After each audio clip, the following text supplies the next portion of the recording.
नमस्कार, move media में आप सभी का स्वागत है। मेरा नाम अभिषेक तिवारी है। बिहार में नए गठबंधन की शुरुआत हो गई है, जिसकी आशंका लगातार जताई जा रही थी।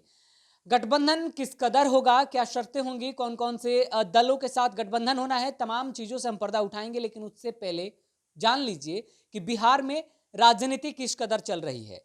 दरअसल बिहार में आज लोक जनशक्ति पार्टी रामविलास यानी चिराग के नेतृत्व वाली पार्टी का पार्लियामेंट्री बोर्ड की बैठक हुई और बैठक काफी देर तक चली। इसमें कुशेश्वर स्थान और तारापुर में हुए उपचुनाव में करारी हार पर भी मंथन किया गया।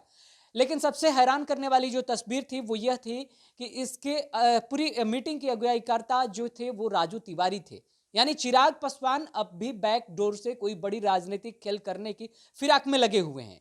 यानी फ्रंट पर किसी और को कर दो और फिर अगर चीजें नहीं संभल पाए तो खुद आ जाओ चुनावी मैदान में और माफी मांग लो। अब देखिए इसमें होता क्या है।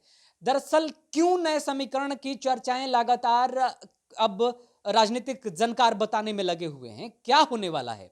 माना यह जा रहा है कि बहुत जल्द बिहार में एक नया समीकरण, एक नया गठबंधन देखने को मिलेगा। और ये आज से नहीं बल्कि कई दिनों से इस मुद्दे को लेकर के चर्चा चल रही है। आज पार्लियामेंट्री बोर्ड की बैठक जैसे ही समाप्त हुई लोक जनशक्ति पार्टी रामविलास वाली, उसके बाद चर्चा एक बार फिर से जोर शोर के साथ हो रहा है। अब सबसे बड़ा सवाल तो यह है कि आखिरकार कौन कौन सी दलों के साथ गठबंधन होने वाला है।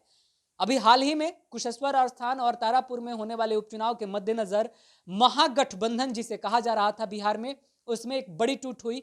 कांग्रेस निकलकर बाहर हो गई। वो बात अलग है कि दो बड़े घटक दल यानी आरजेडी और कांग्रेस के नेता बाद में इसे कवरअप करने की कोशिश जरूर कर रहे थे। लेकिन अब भी मान मटोल के बीच माना यही जा रहा है कि कांग्रेस अब महागठबंधन के हिस्से में नहीं है।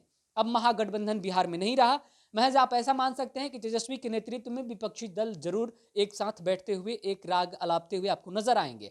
लेकिन अब माना यह जा रहा है कि बहुत जल्द एक गठबंधन, एक समीकरण बिहार में देखने को मिलेगा। समीकरण होगा तेजस्वी यादव और चिराग पासवान, मास्टरमाइंड लालू प्रसाद यादव।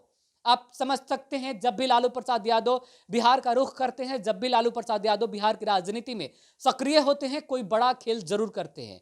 इसके पीछे की आप वजह जान लीजिए कि आखिरकार राजनीतिक जानकार ऐसा क्यों कह रहे हैं।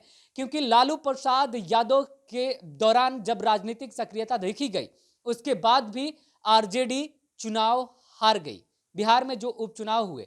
लेकिन उससे पहले की गतिविधियों पर अगर आप नजर डालेंगे तो एक ऐसी पार्टी, एक युवा पार्टी के अगुवाईकर्ता नीतीश कुमार की पार्टी के नाक में दम कर दिया था वक्त विधानसभा का चुनाव 2020।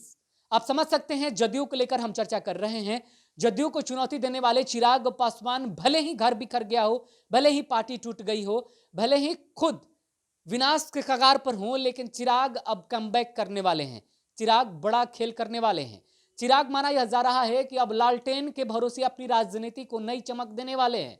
यानी चिराग, लालू प्रसाद यादव तेजस्वी के नेतृत्व में आकर के तेजस्वी और चिराग दोनों एक मंच पर आकर नीतीश कुमार को अब खुल्लम खुल्ला चुनौती देंगे। यानी एक तरफ से नेता प्रतिपक्ष तो हमलावर होते ही हैं, दूसरी तरफ से चिराग पासवान हमलावर होते थे और दोनों की अब साठ गांठ एक मंच पर आपको नजर आएगी, जो बिहार में इससे पहले कभी भी इस प्रकार की तस्वीरें सामने नहीं आई थी। सबसे बड़ी बात तो यह है कि राजनीतिक जानकार आखिर इस तरीके की चर्चा क्यों कर रहे हैं।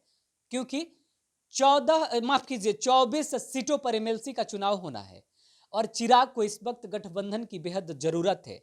अगर गठबंधन नहीं है तो चिराग का एक भी विधायक अभी विधानसभा में नहीं है। वो बात अलग है कि चिराग की पार्टी के सिंबल पर एक विधायक जरूर चुनावी मैदान में, अखाड़े में जीत कर आया था, लेकिन अब उसने पल्ला बदल लिया है। यानी चिराग का ना कोई विधायक है, ना ही किसी प्रकार का कोई उनका साख अब बिहार में नजर आता है। चिराग के अपनी साख बचाने के लिए नए समीकरण की तलाश में है। वहीं अभी आरजेडी को चिराग की सख्त जरूरत है, क्योंकि आरजेडी को जहां कमियां लग रही थी चुनावी मैदान में, वो कांग्रेस पूरी तरीके से भरपाई नहीं कर पा रही थी। कांग्रेस की भरपाई नहीं करने की वजह 2020 विधानसभा चुनाव में यह देखा गया था। कांग्रेस कितने सीटों पर चुनाव लड़ी थी वो आपको पता है, और कितनी सीटें कांग्रेस ने जीत दर्ज की वो भी आपको पता है। इसी वजह से आरजेडी कांग्रेस को दरकिनार करती हुई चली गई। तेजस्वी यादव एकच्छ फैसला लेते हुए चले गए। अब चिराग पासवान का एक ऐसा जनाधार, चिराग पासवान के साथ उनकी युवा पीढ़ी होने की वजह से एक अच्छा क्रेज मिलता हुआ नजर आया आशीर्वाद जनयात्रा के दौरान। और आशीर्वाद जनयात्रा ने यह साबित कर दिया कि रामविलास पासवान के नेतृत्व में बनाई गई पार्टी आज भी चिराग पासवान के, पार्टी के जितने भी समर्थक हैं आज भी चिराग पासवान को चाहते हैं। यानी पशुपति कुमार पारस का कहीं चर्चा तक नहीं आया। लेकिन अब हालात और भी ज्यादा बदलने लगे हैं, बिहार की राजनीति बदलने लगी है। 24 सीटों पर होने वाले एमएलसी के चुनाव के लिए चिराग पासवान नए गठबंधन की तलाश में आरजेडी की दरवाजा खटखटाने में लगे हुए हैं। माना यह जा रहा है कि बहुत जल्द आरजेडी के साथ गठबंधन कर अपने तरफ से भी उम्मीदवार उतारेंगे। क्या होगी दृष्टि वो आगे बताएंगे, लेकिन उससे पहले आप जान लीजिए कि बिहार में नए गठबंधन का आपको सिरा देखने को मिल सकता है। एक तरफ जहां चिराग को गठबंधन की जरूरत है, वहीं चिराग के वोटर, चिराग के समर्थकों की जरूरत आरजेडी को है। और ये दोनों एक दूसरे की कमियों को पूरा करते हुए नजर आ रहे हैं। इसलिए तमाम जितने भी राजनीतिक पंडित हैं वो यह मान बैठे हैं अभी से ही कि अब आरजेडी और लोक जनशक्ति पार्टी चिराग पासवान के नेतृत्व में जो लोक जनशक्ति पार्टी रामविलास बनाई गई है, ये इसका गठबंधन आपको देखने को मिल सकता है। सबसे हैरान करने वाली बात यह है कि घंटों चली मीटिंग के बाद भी कोई उस प्रकार का फैसला सामने नहीं आया। यह कह के टाल दिया गया कि इस पर अंतिम मुहर लगना बाकी है चिराग पासवान का।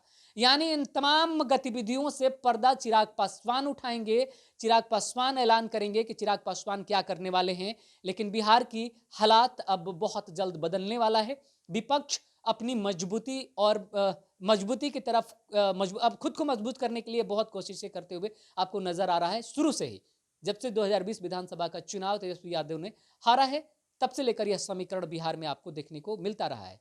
देखना होगा क्या होता है। अभी इस पर आरजेडी सुप्रीमो से लेकर के आरजेडी के बड़े कदावर नेताओं तक ने चुप्पी साधी है। चिराग पासवान की तरफ से भी किसी भी प्रकार का कुछ अभी पर्दा नहीं उठाया गया है। बहुत जल्द इसको लेकर एक कोई ना कोई खबर हम सबके बीच में आने वाली है। हमें भी इंतजार है। चिराग पासवान के जितने भी समर्थक हैं उनसे हमारा सवाल यह रहेगा कि क्या आप चाहते हैं कि चिराग पासवान आरजेडी के साथ चले जाएं? क्या आपको लगता है कि चिराग पासवान और तेजस्वी यादव का गठबंधन बिहार में नया गुल खिला सकता है, नया मुकाम पा सकता है? अगर आप भी अपनी राय रखना चाहते हैं तो हमारे कमेंट बॉक्स में जाकर आप भी कमेंट कर सकते हैं, हमें बता सकते हैं, अपनी बातें रख सकते हैं। हमारी टीम हमेशा आप सभी के द्वारा किए गए कमेंट्स पर काफ़ी ध्यान रखती है। उनमें से जो उम्दा कमेंट्स होते हैं, जो हमारे लिए मुद्दे की बात होती है, उसे हम सिलेक्ट करते हैं और फिर उन मुद्दों पर चर्चा की जाती है। नेताओं से मुलाकात कर हम उस पर भी जवाब तलाशने की कोशिश करते हैं। तो आपका कमेंट हमारे लिए बेहद इंपॉर्टेंट है। अगर अभी तक आपने हमारे चैनल को सब्सक्राइब नहीं किया तो कर लीजिए, बेल आइकन दबाना ना भूलें ताकि हर एक खबर सबसे पहले हम आप तक पहुंचा पाने में सक्षम हो सकें। नमस्कार। Subscribe now and press the bell icon. Never miss an update.